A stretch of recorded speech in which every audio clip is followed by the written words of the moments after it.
Olá, sejam todos bem-vindos a mais um estudo da Palavra de Deus e do Espírito de Profecia manifestado no ministério de Ellen White. Estou aqui com a apostila da Parábola das 10 Virgens e Clamor da Meia-Noite, um estudo maravilhoso que nós estamos passando em capítulos. Tivemos aí o capítulo 1, também um vídeo extra com texto complementar. E agora vamos adentrar ao capítulo 2, que tem o título Muitos pregaram a primeira mensagem. Logo de cara isso já nos traz a uma questão. Muitos acham que Guilherme Miller foi o único escolhido por Deus para levar adiante essa mensagem da breve volta de Cristo naquela época. E, no entanto, o próprio Ministério Profético de Ellen White, em seus livros, em especial O Grande Conflito, no capítulo Um Grande Movimento Mundial, fala sobre outros personagens destacados também. Ainda que nós possamos pôr a primazia, o mais destacado, até pelo país em que vivia e as facilidades e avanços que havia nos Estados Unidos, e por conta disso colocarmos Guilherme Miller em destaque, nós veremos que ele não foi o primeiro a começar a pregar essa mensagem. Então o primeiro tópico aqui desse estudo fala sobre diversos pregadores, e aqui tem um comentário geral, falando de alguns que não vão ser detalhados aqui nesse capítulo. Que além de Bengel na Alemanha e sua influência depois na Rússia, em colônias alemãs, temos Galsen pregando a breve volta de Cristo em Genebra, temos na Escandinávia vários pregadores então trazendo à tona a mensagem do primeiro anjo, e a igreja e o Estado perseguiram eles foram presos. E então Deus agiu de maneira miraculosa e o Espírito Santo usou criancinhas para fazer continuar a pregação. Esses relatos então estão todos no capítulo Um Grande Movimento Mundial. E eu gostaria então já de trazer uma data aqui, 1821, que é o próximo tópico, José Wolff, um missionário a todo mundo. Então aqui tem um texto do Grande Conflito, na página 357, que diz que em 1821, 3 anos depois de Miller chegar à sua explicação das profecias que apontavam para o tempo do juízo, o Dr. José Wolff, o missionário a todo mundo, começou a proclamar a próxima vinda do Senhor. Ele então tem uma história muito bela, esse personagem, que era então descendente de judeus, se converteu ao cristianismo, aceitou então Cristo como Messias, e a leitura de Isaías 53 foi algo marcante para ele já quando criança. E então ele num primeiro momento aceitou o catolicismo, começou a estudar em Roma. Lá ele começou a criar divergências e acabou tendo que ir embora de lá meio correndo, porque já corria perigo a situação dele de muito questionador das coisas, e foi para a Inglaterra.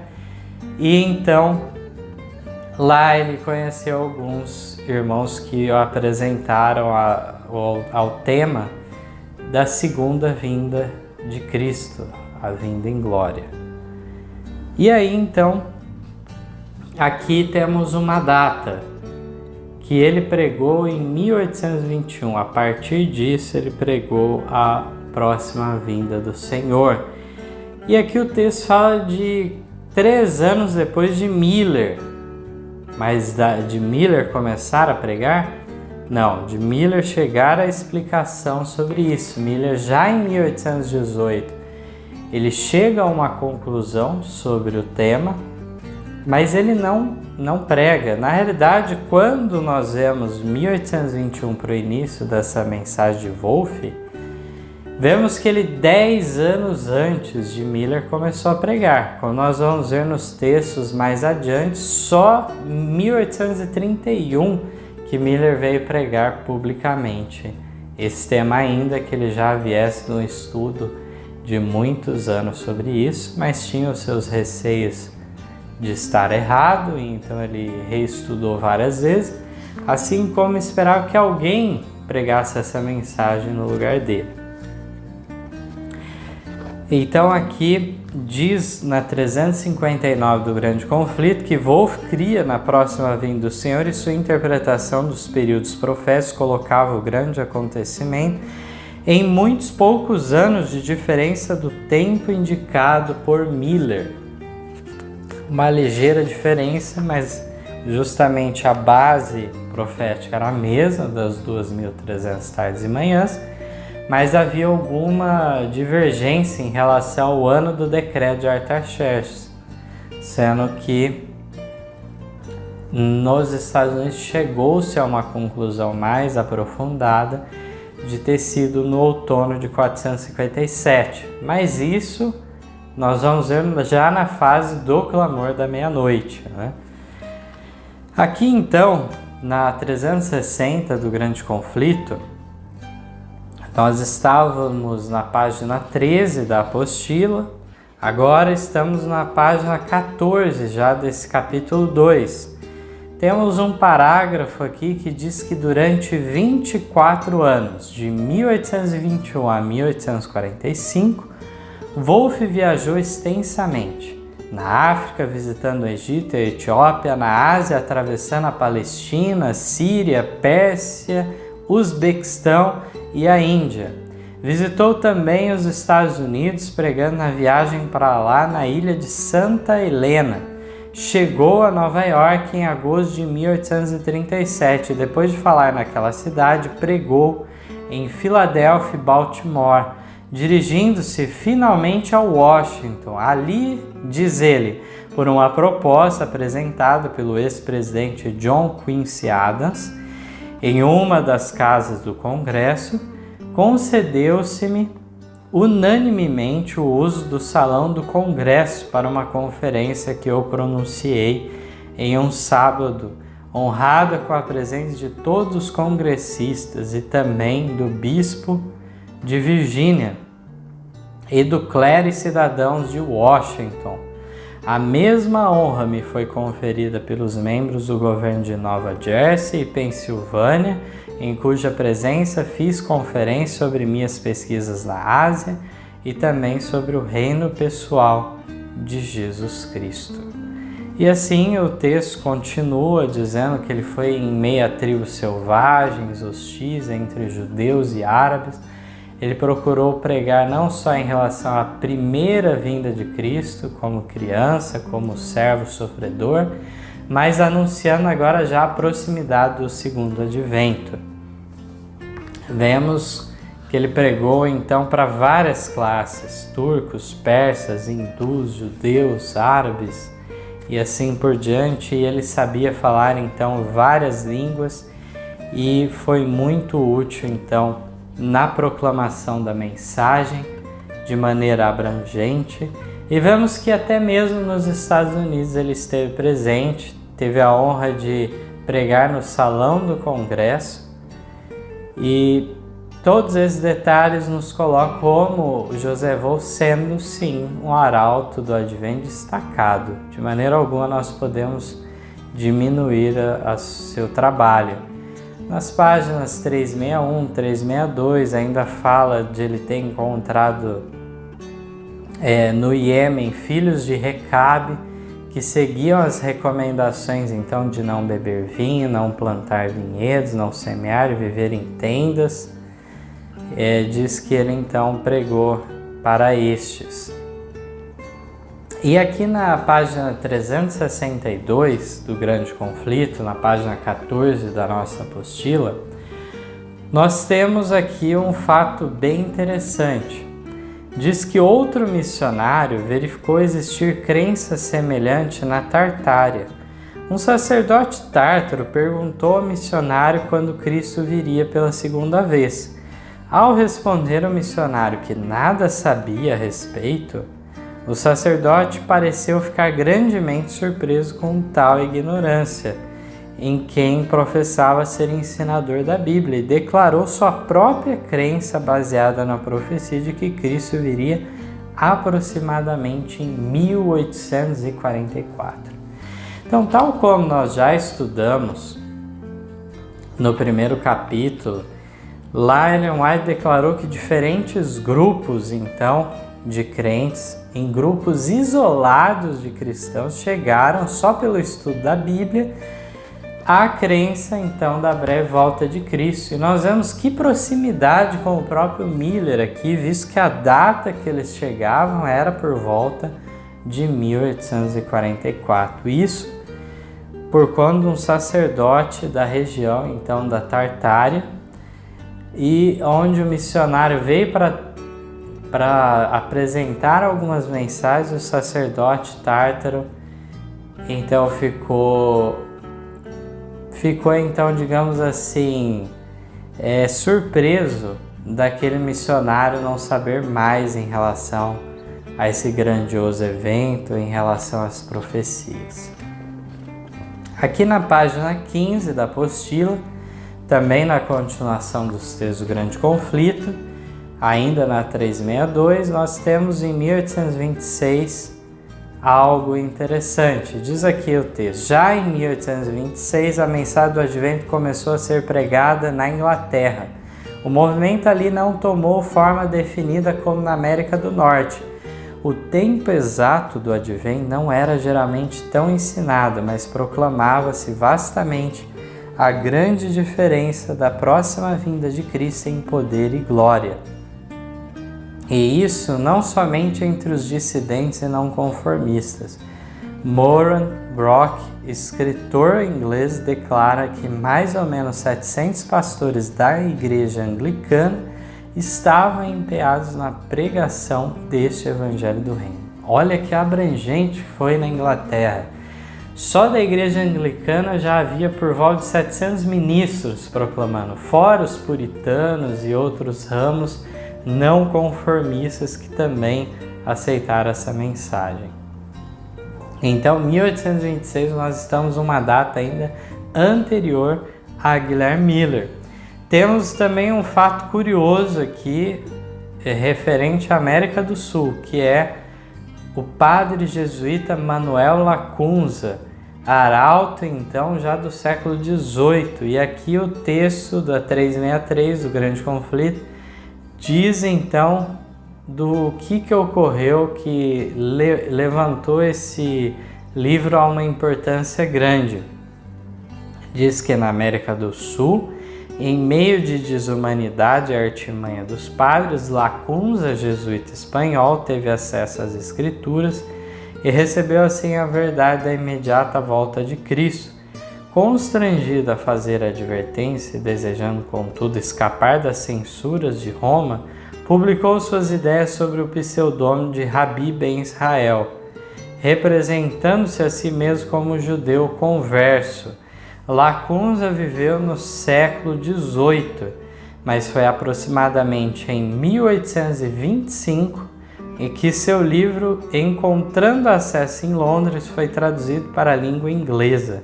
Sua publicação serviu para aprofundar o interesse que já se despertava na Inglaterra pelo assunto do Segundo Advento. A história nos conta em detalhe que esse livro foi chamado a atenção pelo fato da Igreja Católica ter colocado no índex de livros proibidos. Quando os protestantes viram essa inserção desse livro de Manuel Lacunza, eles então foram atrás e adquiriram esse livro, traduziram ele para a língua inglesa e espalharam então para as pessoas. Agora vamos ao tópico sobre a mensagem da América do Norte, que é justamente relacionada a Guilherme Miller. O primeiro texto, importante destacarmos, está na 317 do Grande Conflito, que diz que um lavrador íntegro e de sentimentos honestos, que havia sido levado a duvidar da autoridade divina das Escrituras e que, no entanto, desejava sinceramente conhecer a verdade, foi o homem especialmente escolhido por Deus para iniciar a proclamação da segunda vinda de Cristo. Esse texto nos coloca na posição do seguinte: o fato dele ter sido o homem especialmente escolhido por Deus exclui os outros que nós estudamos acerca? De maneira alguma.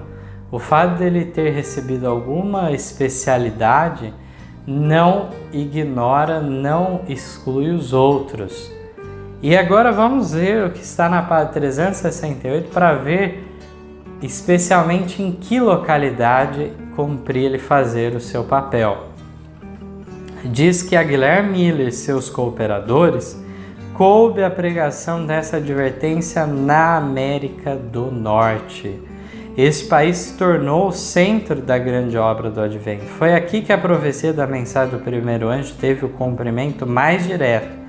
Os escritos de Miller e seus companheiros foram levados a países distantes, em todo o mundo, onde quer que houvessem penetrado missionários, para ali se enviar as alegres novas da breve volta de Cristo. Por toda parte se propagou a mensagem do Evangelho eterno: temei a Deus e dai-lhe glória, porque vinda é a hora do seu juízo. Olha que interessante. A Guilherme Miller e seus cooperadores coube a pregação da América do Norte, a advertência na América do Norte. Dessa maneira, então, nós encontramos mais informações sobre essa obra nos Estados Unidos, que ela se tornou o grande centro, o lugar que mais avançou. Aqui ainda fala que a profecia teve um cumprimento mais direto. E o fato de ter tido um cumprimento mais direto exclui os outros locais que também houve a pregação? De maneira alguma. O fato de nós colocarmos em destaque, com especialidade, a ter se tornado o centro da grande obra da mensagem do primeiro anjo, não exclui os outros lugares de maneira alguma. Não podemos cometer um erro desse, diríamos até de maneira primária. E aqui então, na continuação, na página 16 da nossa apostila, temos dois trechinhos de texto. O primeiro então da 331, o segundo da 333, o grande conflito. Diz que durante 9 anos esperou, pesando-lhe que sempre este fardo sobre a alma, até que em 1831, pela primeira vez, expôs publicamente as razões de sua fé. Falando então de Miller. E em 1833, Miller recebeu da Igreja Batista, de que era membro, uma licença para pregar. Aqui também tem um trechinho do grande conflito 371, que fala que não se deve admitir que uma declaração do Senhor destrua outra, de fato. Os que pegam os textos, justamente falando de Guilherme Miller, e ignoram aqueles que falam desses outros arautos, não estão fazendo uma obra de acordo com a vontade de Deus. Aqueles que querem apresentar os textos falando do destaque de Guilherme Miller para se opor a esses outros textos, como fosse uma espécie de uma refutação do que foi declarado anteriormente, estão colocando uma declaração do Senhor contra outra.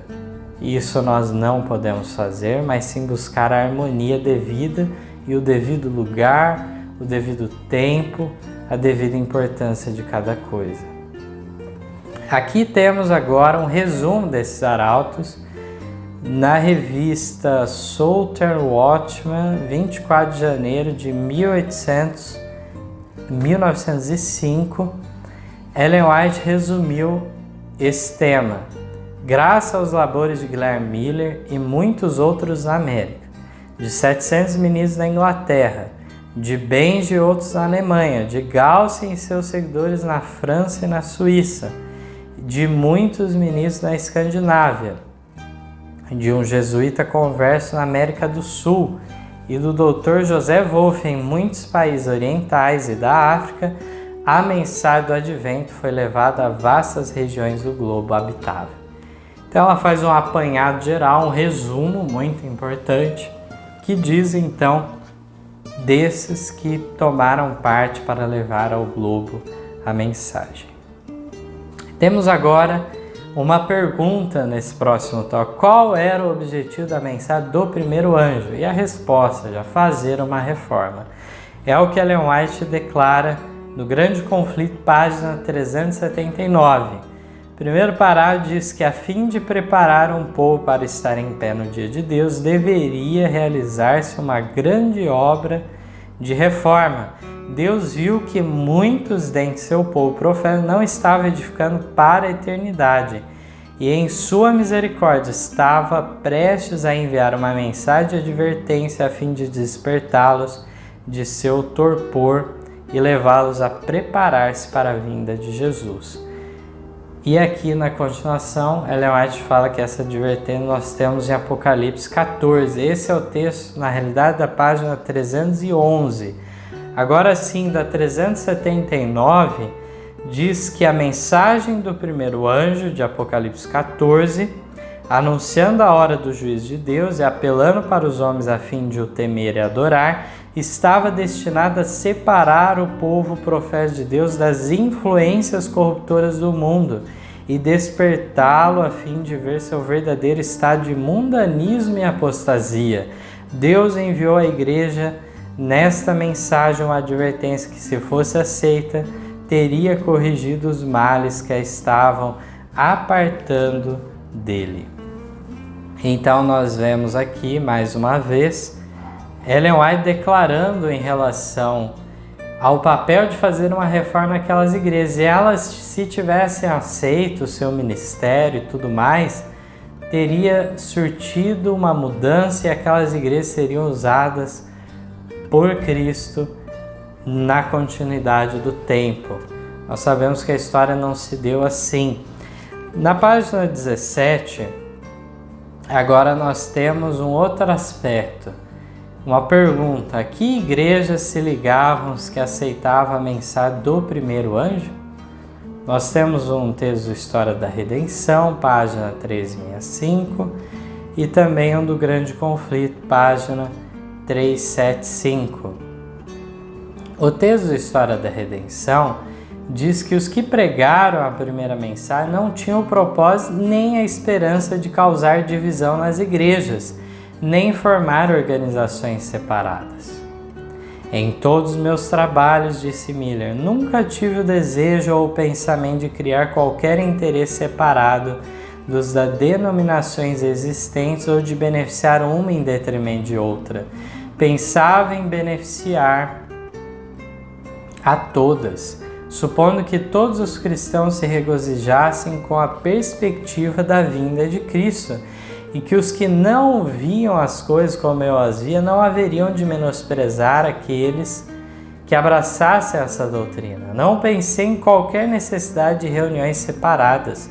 Todo o meu objetivo se concentrava no desejo de converter almas a Deus, cientificar o mundo do juízo vindouro e induzir meus semelhantes a fazer o preparo de coração que os habilitaria a encontrar-se com seu Deus em paz. A grande maioria dos que se converteram pelos meus trabalhos uniram-se às várias igrejas existentes. Quando pessoas vinham a mim para inquirir-me quanto a seu dever, eu sempre as mandava vir para onde se sentissem em casa. Nunca favoreci nenhuma denominação com meus conselhos para tais pessoas.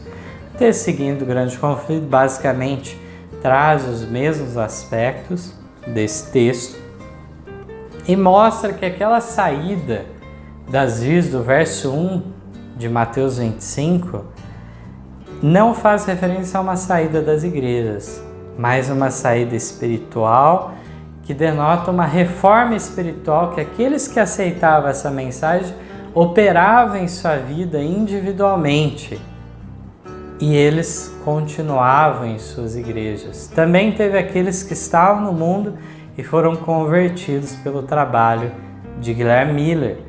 Nós vemos então em tudo isso o trabalho de Miller de que não era para favorecer a igreja batista, que era a igreja dele. E como vimos em 33, ele chegou a receber uma credencial, uma licença para pregar. Mas ele então procurava beneficiar toda a cristandade. Indo mais adiante agora, na página 18, nós encontramos um texto do Grande Conflito, página 393 e 394, que fala então algo importante para nós sobre essa saída das virgens, como nós estávamos falando, e o significado de que apontaria as 10 virgens. Diz assim, o capítulo 25 inicia-se com essas palavras: então o reino do céu será semelhante a 10 virgens. Aí Ellen White comenta, aqui se faz referência à igreja que vive nos últimos dias, a mesma que é indicada no fim do capítulo 24. Sua experiência é ilustrada nessa parábola pelas cenas de um casamento oriental. E aí no parágrafo seguinte, Ellen White apresenta os versos de 1 a 6 de Mateus 25, e na continuação diz assim: a vinda de Cristo, como era anunciada pela mensagem do primeiro anjo, entendia-se ser representada pela vinda do esposo. A reforma espiritual que se generalizou sobre a proclamação de sua segunda vinda correspondeu à saída das virgens. Nessa parábola, como na de Mateus 24, duas classes são representadas. Todas haviam tomado suas lâmpadas, a Bíblia, e mediante sua luz saíram para encontrar o esposo. Então, aqui, mais uma vez, esse texto nós já tínhamos lido, inclusive no capítulo 1, que tem um texto da história da redenção complementar a esse, né? Como nós vimos lá atrás, quando nós estudamos, que é um texto da 367 da História da Redenção, que está em harmonia com o Grande Conflito 393 e 394. Aqui mostra que não é uma igreja simplesmente nominal, mas é a igreja que vive nos últimos dias, a igreja que Deus reconhece, que é representada por essas 10 virgens. Não é um outro grupo à parte, como alguns querem colocar, mas sim aqui nós vemos que a própria igreja que Deus reconhece, ela é representada pelas 10 virgens. E na igreja de Deus, de fato, há duas classes. Sempre houve e sempre haverá até chegar à crise final, onde será efetuada, de fato, a separação final. Mas antes dessa separação aqui na Terra final, lá no Santuário Celestial, no juízo investigativo, haverá então a aceitação de nomes e a rejeição de nomes para ficarem no livro da vida. Aqui também nós encontramos então esses aspectos da saída espiritual, uma reforma espiritual que eles operaram na vida, como nós já tínhamos estudado anteriormente. Esse movimento, então, que se espalhou, corresponde a essa saída das virgens do verso 1. Aqui nós temos também, na continuação desse capítulo, vários textos do Grande Conflito, da parábola de Jesus, que vem trazendo mais detalhes sobre essa parábola, sobre o significado. E eu aconselho a todos lerem isso ainda, e a gente está fazendo um apanhado geral de maneira mais rápida. E aqui nós temos, no Parábola de Jesus, o fato de Ellen White declarar que os dois grupos de vigias representam as duas classes que professam estar à espera de seu Senhor. São chamadas virgens porque professam fé pura. As lâmpadas representam a palavra de Deus, diz o salmista. Lâmpada para os meus pés é a tua palavra e luz para os meus caminhos. Salmo 119, 105. O óleo é símbolo do Espírito Santo. Então nós vemos no Parábola de Jesus esse texto definindo de fato o que seria o óleo, que é o Espírito Santo. Mais especificamente, em outros textos, nós vamos ver o significado da atuação do Espírito Santo na pessoa, é esse queimar do óleo, né? De maneira que venha iluminar, a palavra de Deus se torna realmente uma luz para os pés. Aqui o texto do grande conflito, creio que seja necessário nós lermos para termos alguns detalhes a mais sobre esse relato bíblico. Todas haviam tomado suas lâmpadas, a Bíblia, tanto prudentes como loucas, e mediante sua luz saíram para encontrar o esposo. Mas, enquanto as loucas tomando suas lâmpadas não levaram azeite consigo, as prudentes levaram azeite em suas vasilhas com as suas lâmpadas. A última classe tinha recebido a graça de Deus e o poder do Espírito Santo, que regenera e alumia, tornando a palavra divina uma lâmpada para os pés e luz para o caminho. No temor de Deus, estudaram as Escrituras para aprenderem a verdade e fervorosamente buscaram a pureza de coração e de vida. Possuíam uma experiência pessoal, fé em Deus e em sua palavra, que não poderiam ser derrotadas pelo desapontamento e demora. Outras, tomando as suas lâmpadas, não levaram azeite consigo. Haviam se movido por um impulso de momento, seus temores foram excitados pela mensagem solene, mas haviam dependido da fé que possuíam seus irmãos, estando satisfeitos com a luz vacilante das boas emoções, sem terem compreensão perfeita da verdade, nem experimentarem uma genuína operação da graça no coração. Tinham saído para encontrar-se com o Senhor, cheios de esperança com a perspectiva de imediata recompensa, mas não estavam preparados para a demora e o desapontamento. Quando vieram as provações, faltou-lhes a fé e sua luz se tornou bruxuleante. Aqui então eu tinha falado de não lermos esse texto, mas de fato fica difícil nós ignorarmos sequer um texto selecionado nessa apostila, visto a abrangência desse tema e a importância para a nossa vida espiritual individualmente de acatarmos então o que esses textos vêm trazendo. Vemos de maneira clara aqui que então, uma vez que eles sofrem o primeiro desapontamento, há essa demora que eles achavam em relação ao noivo vir, a luz ficou fraca, bruxuleante, quase a se apagar. Lembrando que as duas classes estavam a dormir. E as duas classes, então, nós veremos que no clamor da meia-noite elas despertam. Isso fica para mais adiante esse ponto. Aqui, então, na página 19, vem mais uma pergunta. Apesar da proclamação daquela mensagem ter se iniciado em 1798, quando a profecia da mensagem atingiu seu parcial cumprimento? Nós temos aqui dois textos para lermos. O primeiro do História da Redenção, vale a pena nós lermos rapidamente, que diz que a profecia da primeira mensagem angélica, revelada na visão de Apocalipse 14, teve seu cumprimento no movimento do Advento de 1840-44. Tanto na Europa como na América, homens de fé e oração tiveram sua atenção profundamente movida para as profecias.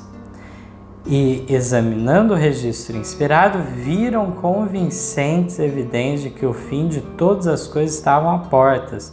O Espírito de Deus apressou seus servos para darem advertência por todas as partes devia ser espalhada a mensagem do Evangelho eterno. Temei a Deus e dai-lhe glória, porque vinda, pois é chegada a hora do seu juízo.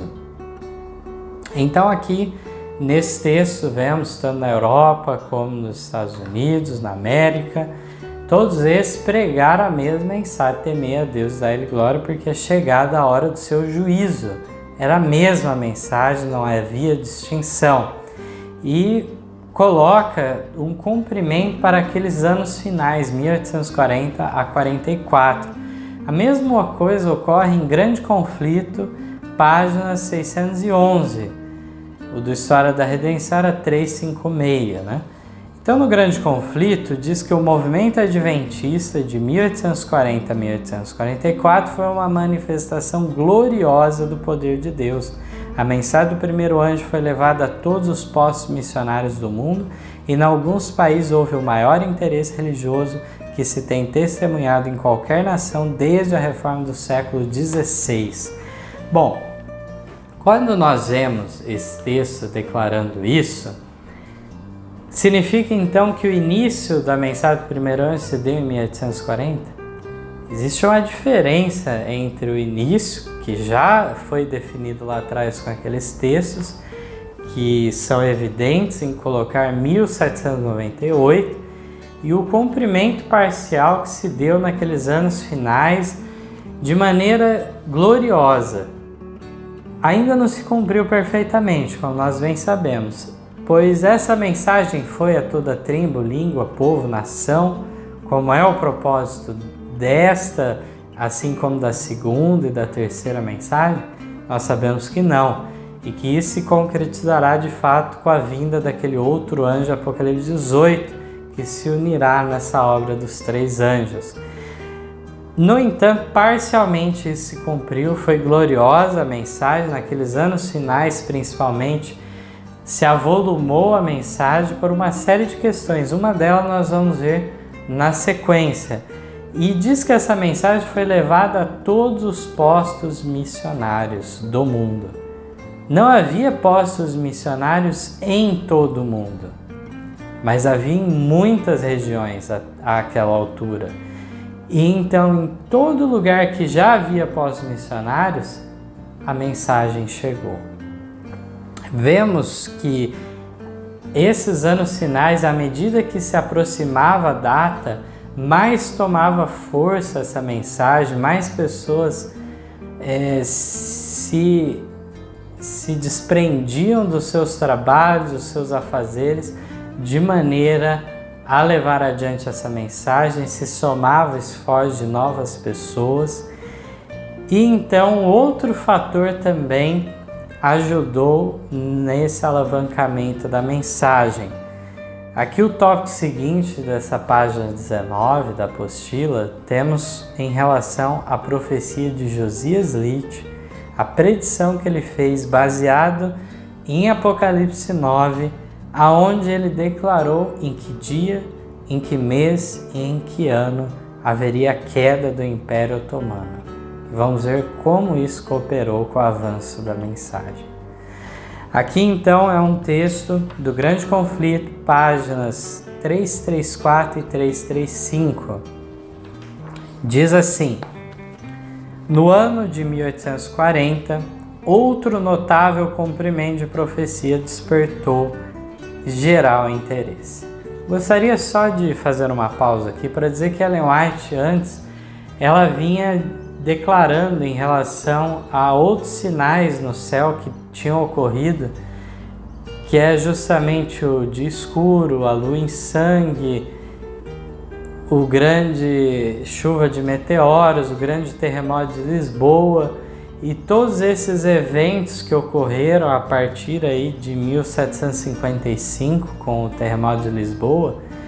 Nós vemos então avançando até a chuva de meteoros, e o próximo evento então a ocorrer que chamou a atenção, agora não no céu, mas entre as nações da Terra, foi em 1840.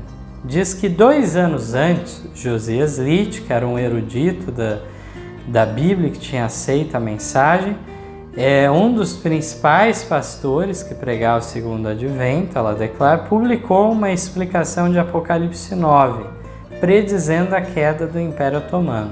Então aqui dito que ele escreveu isso 2 anos antes de acontecer o fato. Segundo seus cálculos, essa potência deveria ser subvertida no ano de 1840, no mês de agosto. E poucos dias apenas antes de seu cumprimento escreveu: admitindo que o período, 150 anos, se cumpriu exatamente antes que Deacose subisse ao trono com permissão dos turcos, e que os 391 anos, 15 dias, começaram no final do primeiro período, terminará no dia 11 de agosto de 1840, quando se pode esperar seja abatido o poderio otomano em Constantinopla. E isso, creio eu, verificar-se-á ser o caso. Aqui, esse cálculo, então, como nós vimos, bem específico. Nós não temos condição de entrar em muitos detalhes sobre essa profecia Apocalipse 9, agora nesse momento, mas lá fala então de um período de 1 hora, 1 dia, 1 mês e 1 ano. Em profecia nós sabemos que cada dia vale 1 ano. E pegando esse princípio como base, então Josias Leite chegou a essa conclusão até mesmo do que representaria essa 1 hora profética. Visto que o dia então é dividido em 24 horas, 1 hora então seria a 24ª parte então daquele dia ou ano, literalmente. Visto ser então essa divisão, fica fácil nós vermos por que ele chegou a esse ponto de 15 dias.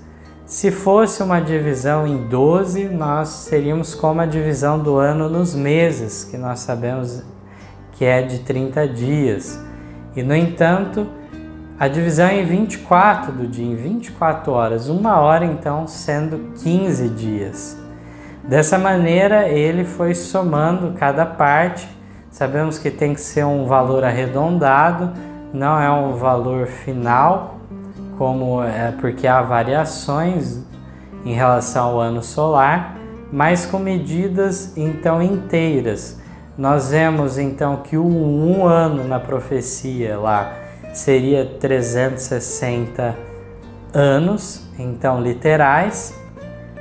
360 somado a mais 1 mês, que fala a profecia de Apocalipse 9, 360 mais 30, 390. Depois tem mais um dia, 1 ano, 391 anos. E por fim os 15 dias que nós já comentamos. Dessa maneira, então, ele chegou até mesmo ao dia que seria a queda do Império Otomano, que seria 11 de agosto de 1840. Vamos ao parágrafo seguinte aqui da leitura. No mesmo tempo especificado, a Turquia, por intermédio de seus embaixadores, aceitou a proteção das potências aliadas da Europa e assim se pôs sob a direção de nações cristãs. O acontecimento cumpriu exatamente a predição. Quando isso se tornou conhecido, multidões se convenceram da exatidão dos princípios de interpretação profética adotados por Miller e seus companheiros, e maravilhoso impulso foi dado ao movimento do advento. Homens de saber e posição uniram-se a Miller, tanto para pregar como para publicar suas opiniões. E de 1840 a 1844, a obra estendeu-se rapidamente. Então nós vemos mais uma razão de por que Ellen White destaca esses anos finais de 40 a 44.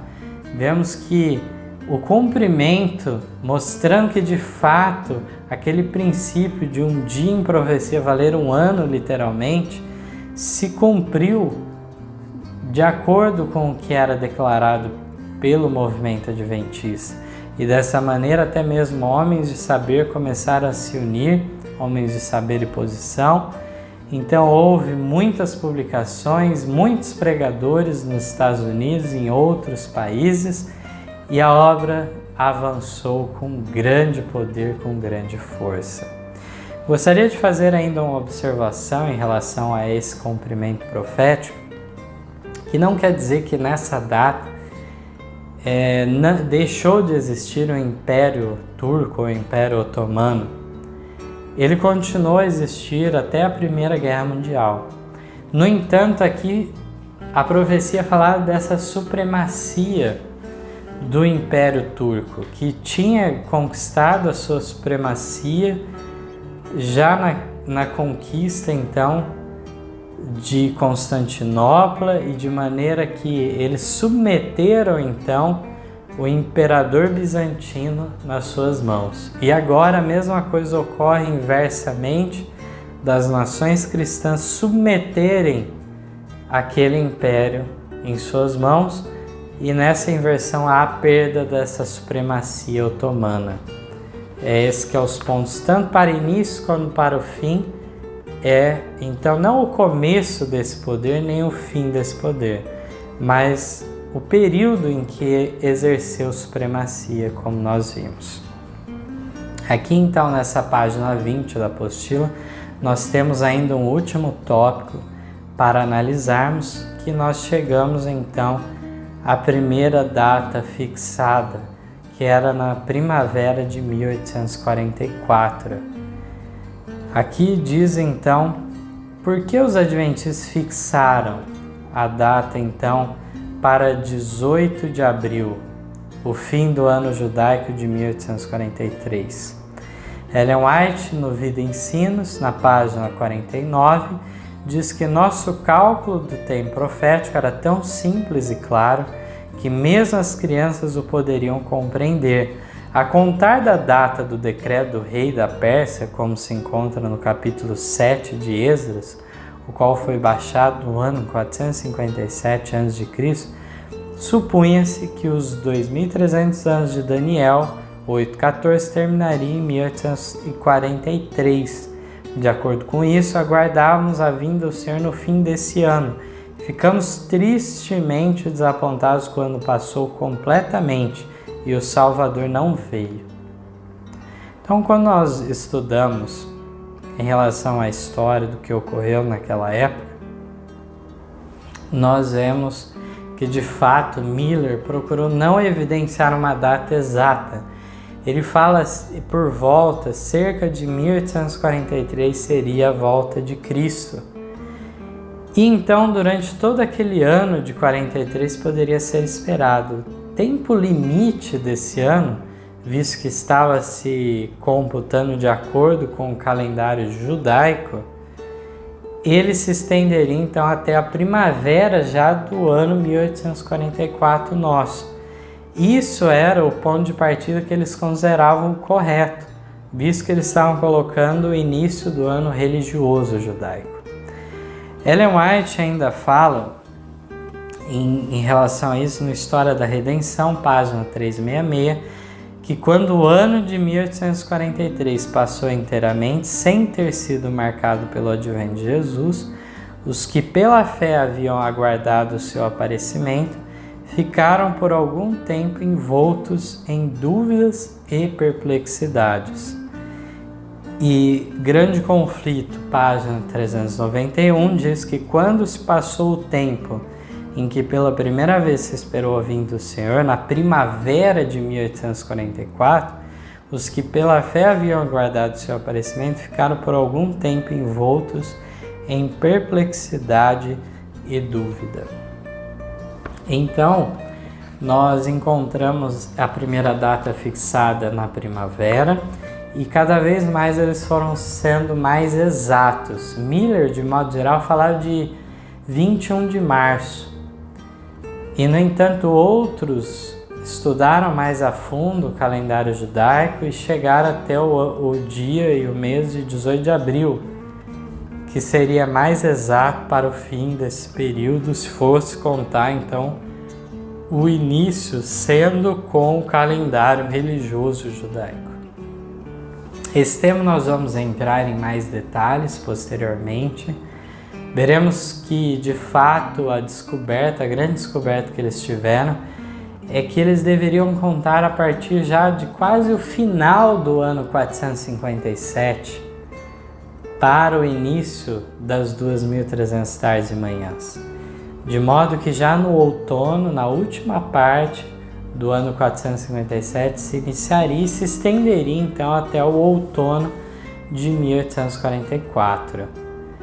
E dessa maneira nós encontramos aí esse fato importante de ser visto, e então nós concluímos este capítulo falando então desse primeiro desapontamento dos adventistas. Nós não estamos falando do grande desapontamento de 22 de outubro, tão conhecido, mas sim a esse desapontamento que eles já sofreram na primavera, 6 meses antes. E dessa maneira, nós encontramos o começo de um cumprimento da parábola das 10 virgens, uma nova fase nela, onde fala que devido o noivo ter tardado, as virgens, todas elas adormecem. Desse modo, então, no capítulo 3, nós vamos entrar nesses detalhes sobre como foi esse tempo de tardança, de dormência, e como foi o despertar no clamor da meia-noite. Nós vamos ver de maneira clara no próximo estudo nosso.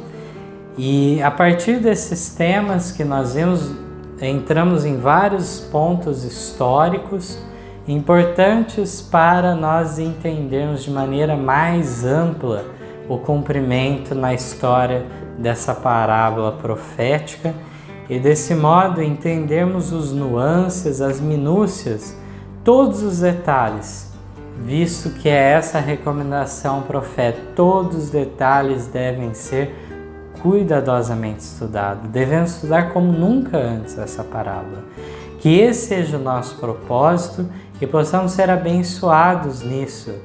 E que através dessa mensagem de reavivamento e reforma, possamos então avançar individualmente e também como grupo religioso, de modo que no campo individual as decisões devem ser tomadas, mas também o ministério deve estar a par dessas mensagens e levá-las adiante, de modo a proclamar para o adventismo todo: o aí vem esposo, saí-lhe ao encontro, essa mensagem solene, urgente, que declara sobre o juízo dos vivos, que breve, ninguém sabe quão breve, iniciará. Deus abençoe a cada um que tem nos acompanhado. Estamos muito gratos pela companhia que temos tido e que possamos ter mais oportunidades como essa. Até o próximo estudo. Amém. Em nosso site vocês encontrarão estudos, notícias, dicas de saúde, além de todas as nossas lições. Participem conosco através da nossa página no Facebook e assistam todas as nossas lições através do YouTube.